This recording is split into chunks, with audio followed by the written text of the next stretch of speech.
నరేంద్ర మోడీ భారత ప్రధాని, Donald Trump America president. ఈ ఇద్దరు G7 సదస్సు సందర్భంగా ఫ్రాన్స్ లో మీట్ అయ్యారు. చాలా కాలం తర్వాత కలిసిన ఈ ఇద్దరు ఎన్నో విషయాలను మాట్లాడుకున్నారు. ఈ సందర్భంగా మీడియాతో మాట్లాడిన ట్రంప్ మోడీని ప్రశంసించారు. ఆయన నేను మంచి మిత్రులు అని కూడా అన్నారు. అంతేకాదు మోడీ గురించి ఆయన నాయకత్వ లక్షణాల గురించి కూడా ట్రంప్ తనదైన శైలిలో మీడియాకు చెప్పుకొచ్చారు. ఇక మోడీ చూసేందుకు ఏంజల్ గా అందంగా కూడా ఉంటారు అని, ఆయన ఒక టఫ్ నెగోషియేటర్ అని కూడా ట్రంప్ అంటూ అందరినీ ఆశ్చర్యానికి గురి చేశారు. అలా అంటున్న సమయంలో పక్కనే ఉన్న మోడీ చిరునవ్వులు చిందిస్తూ ఉండిపోయారు. ఇక హౌ డు యు మోడీ అని తాము కార్యక్రమాలు నిర్వహించామని కూడా గుర్తు చేసుకున్నారు. మోడీ ఎందరినో తనదైన నాయకత్వ లక్షణాలతో ఆశ్చర్యపరుస్తారు అని కూడా ట్రంప్ అన్నారు. అంతేకాదు మోడీని ట్రంప్ కఠినమైన వ్యక్తిగా కూడా సంబోధిస్తూ ప్రశంసలు కురిపించారు. మోడీ లాంటి వారు కొద్ది మంది మాత్రమే ఉంటారని ట్రంప్ అన్నారు. ఆయనను మంచి మనిషి అని ప్రజలు అంటారు అని, అయితే ఆయన టఫెస్ట్ అని ట్రంప్ పదే పదే చెప్పారు.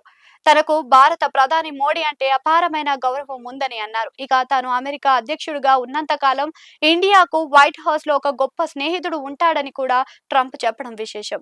ఇక ట్రంప్ మరో మాట చెప్పారు. ఇండియా మీద ఏ దాడి జరిగినా తాము ఆ దేశానికి అండగా ఉంటామని, హెల్ప్ చేస్తామని అన్నారు. అయితే దానికి షరతులు వర్తిస్తాయన్నట్లుగా మోడీ ప్రధానిగా ఉన్నంత వరకే అని మెలిక పెట్టారు. మోడీ ప్లేస్ లో భారత్ లో ఇంకో లీడర్ ఉంటే మాత్రం అమెరికా వైఖరి చెప్పలేమని అన్నారు. మోడీ నాయకుడిగా ఉన్నంత వరకు అమెరికా మంచి మిత్రుడిగా ఉంటుందని కూడా ట్రంప్ అన్నారు.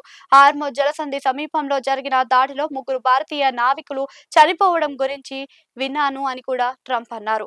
ఏ విషయంలో అయినా తాము భారత్ లో కలిసి చేస్తాము అని ట్రంప్ హామీ ఇచ్చారు. ఇదిలా ఉంటే హార్మోజ్ జలసంధి వద్ద ఎలాంటి ఆకాంక్షలు లేని స్వేచ్ఛ వాణిజ్యం జరగాలి అని ప్రధానమంత్రి నరేంద్ర మోడీ ఈ భేటీలో పేర్కొన్నారు.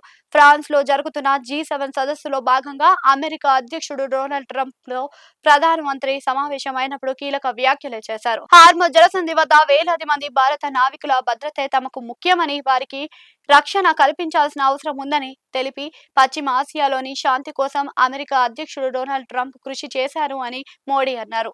హార్మోజ్ తెరవడంలో ప్రపంచ ఆర్థిక వ్యవస్థకు మేలు జరుగుతుంది అని, ఇరు దేశాల మధ్య త్వరలోనే వాణిజ్య ఒప్పందం జరుగుతుందని ప్రధానమంత్రి మోడీ చెప్పడం విశేషం.